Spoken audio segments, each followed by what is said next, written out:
So what is going on, guys? I am Black Ops Amazing. Welcome back to another video on the channel where today we have a bunch of really interesting, mostly tweets that have come out over the past week to do with Call of Duty, Treyarch, the next COD, some suspicious zombies information as well because zombies at the moment is kind of dead. We know we aren't getting anything this year for zombies, anything next year, referring to Modern Warfare 2 and us not getting a game next year, even though we do have content still this year in Vanguard. I almost forgot about that. But there's some really juicy stuff here, not only from leaks, but also official sources as well. And considering we haven't really heard anything about zombies lately, this might be the most exciting information we're going to have for quite a while. Anyway, so heading over to Twitter, a very credible leaker who's leaked a ton of stuff in the past, his name is Alex, he said, Season 5 for Cold War will be very interesting. Can't wait for it to release. Now, you may be thinking, am I having deja vu here?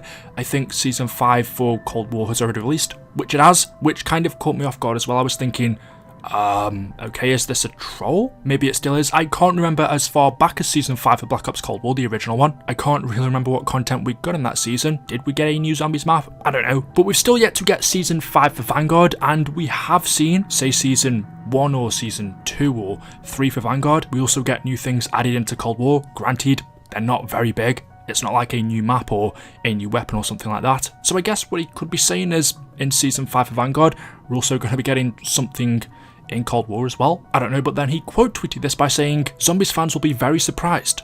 Not Zombies Chronicles 2. Again, this has really catched me off guard. I had to take a look in the comments to see if this was a troll. I didn't see anyone else saying it, but whether it is or not, if we were or are going to get more content for Black Ops Cold War and Zombies, then what exactly would it be? Because, as he says here, it's not Zombies Chronicles 2, and even without that, that's something we can rule out at this point. I don't even think Zombies Chronicles 2 exists, so we're not going to be seeing it anytime soon, especially with Treyarch's next game being so far away, and they're not going to release it for Black Ops Cold War at this point. We are almost at the release of Modern Warfare 2. Black Ops Cold War is relatively old in terms of Call of Duty's life cycle. It's just not something Activision have done before, really seen major content, which is what a Zombies Chronicles 2 would be for a older game. It just wouldn't really make sense, so we're not going to be talking about that, but what does that leave us with then? If we were going to get any more content for zombies in Cold War, what would it be? I think we can also rule out any major map. I don't really know the stats, how many people are still playing Cold War. Yes, I'm guessing people still hop on it now and again, but as for playing it religiously or every day, every other day, I don't really know too many people who play Cold War anymore, besides from a game here and there for fun. So we're definitely not going to get a new map. Something that has been proposed is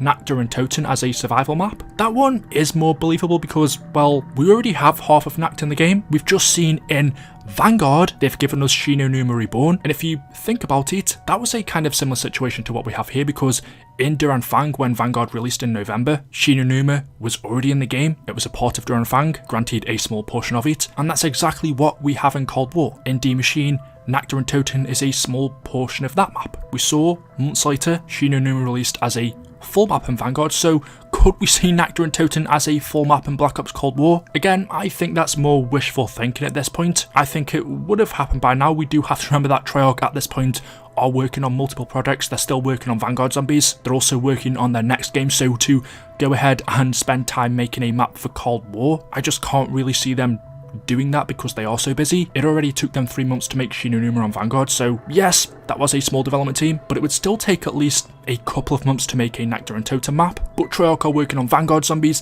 their next project. I just can't see them coming back to make more major content for Black Ops Cold War. What I think this will be is maybe bundles. I've seen the Revenov operator being thrown around, possibly a small side Easter egg that takes, I don't know, a minute to solve. Other than that though, it's just difficult to believe we're getting anything surprising, as he says here, for zombies in Black Ops Cold War. If it was to come out, by the time it did, Modern Warfare 2 is going to be here, and Activision are going to want all of the focus to be on that game. So personally, I can't see it. It might be something small, but as for something that's going to be surprising to me, yeah, I don't think so. Hopefully I'm proved wrong. But he then put another tweet out where he said, 2023. Now, we all know from the multiple leaks that we've heard, we aren't getting a major Call of Duty title in 2023. And I said that in quotation marks because, well, I've got some more information to share with you in just a minute. He did also tweet this out after saying Modern Warfare 2 lasting 2 years. But going back to the 2023 one, this gets my attention because we've just heard some official information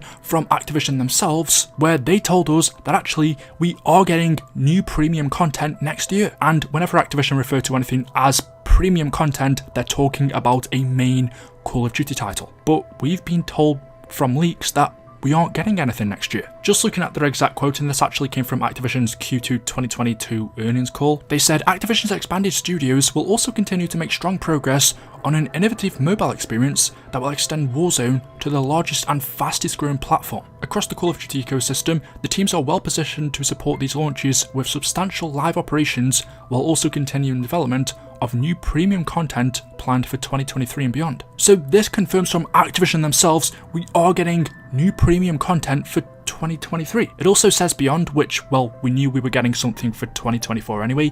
We believed, again from what we were told by leakers, that 2024 would be Treyarch's game. It should have released in 2023, but it had been delayed a year until 2024. Bearing in mind that information has never been told to us by Activision themselves, they'd never confirmed that. It was just from leakers, granted credible ones, so there's no reason to disbelieve it. At the same time, we also weren't told that we weren't getting anything in 2023, just that it wasn't Treyarch's main title. There were rumours going around that instead we would be getting some kind of standalone game or a new Warzone experience. Could it be that the leakers were wrong and we actually are getting Treyarch's next main title next year? I don't know, just because so many credible people have come out and said it. One thing that everyone's been asking for many years now is a standalone Zombies title that would class as premium COD content, so maybe we're getting that next year. But whenever Activision say these words, premium content, it refers to a major COD title, a game.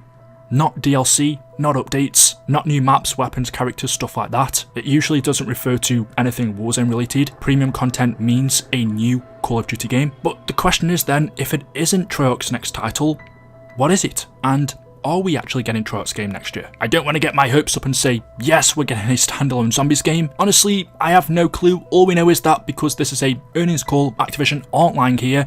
We're definitely getting some premium content next year. We're definitely getting a new game. That's what premium content has always meant. So we're 100% getting something. The question is just, what? So yeah, the final thing I wanted to show you, which I didn't really expect to see, was, well, what Sony thinks about the Activision/Microsoft purchase. They were asked about it by the Brazilian government during the review process, and the report says Sony believes that none of these developers could create a franchise to rival Activision's Call of Duty, which stands out as a gaming category on its own. That's why they believe that Call of Duty is so popular that it influences users' choice of console. In fact, their network of loyal users is so ingrained that even if a competitor had the budget to develop a similar product, it would not be able to create a rival. They talk about the time, money, number of employees, millions of followers, sales, and other data points that relate to COD to show how it's a very unique franchise that can't be replaced. They agree that subscription services compete with games purchased for a one-time fee, but they think that the lowest upfront costs of subscription services could be anti-competitive in relation to publishers who recoup the significant investments in games by selling them for an upfront fee. They also think this could harm consumers by reducing the quality of the games. They say that over the past 5 years,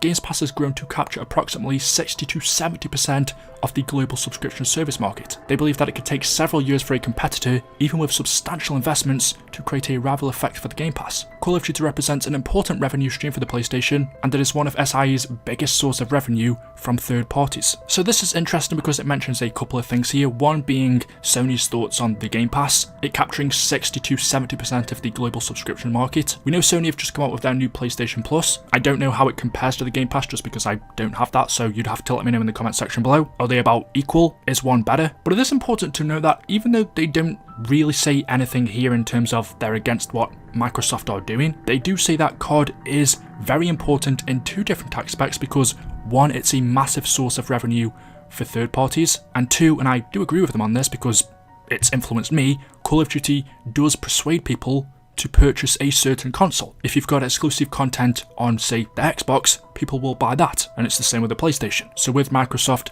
purchasing Call of Duty, even though they said they won't do it, they could do in the future, maybe 5 years from now, they could make DLC exclusive for the Xbox, or like it used to be, it could come out a whole month earlier on the Xbox. That would persuade people, and it does, to purchase the Xbox, which would take revenue away from Sony. Because COD, even if you don't want to admit it, it's a whole thing in itself. There is nothing like it. So yeah, some pretty interesting information there, but there we go.